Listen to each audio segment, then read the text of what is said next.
మహాపవిత్రమైన కార్తీక మాసంలో సాలగ్రామ దానం, విష్ణు స్వరూపము సాలగ్రామం. అటువంటి సాలగ్రామ దానాన్ని చెయ్యాలి అంటే స్త్రీలు అందులో ప్రత్యేకించి కొన్ని నియమాలు ఉన్నాయి. అది ఏమిటి అంటే సాలగ్రామ స్పర్శ స్త్రీకి ఉపపాతకాన్ని కలిగిస్తుంది. కాబట్టి ముట్టుకోకుండా మీ వారి చేత కానీ లేదా పురోహితుడి చేత కానీ పళ్ళెంలో బియ్యం పోసి దాని మధ్యలో తమలపాకులో ఉంచుకోండి. ఆ తర్వాత తగిన దక్షిణా తాంబూలాల్ని ఏర్పాటు చేసి నేను ఇప్పుడు చెప్పేటువంటి మంత్రం ఏదైతే ఉందో ఆ మంత్రాన్ని చెబుతూ ఆ పురోహితుడికి దానాన్ని ఇవ్వండి. ఈ మంత్రాన్ని స్క్రీన్ షాట్ తీసి ఉంచుకోండి. శాలగ్రామ శిలాచక్రే భువనాని చతుర్దశ యస్మాత్ తస్మాత్ శివం ఏష్యాత్ అతశాంతిం ప్రయచ్చమే.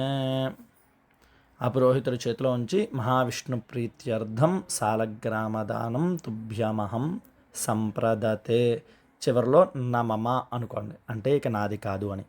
ఈ వీడియోని అందరికీ షేర్ చేయండి. సర్వే జనా సుఖినో భవంతు.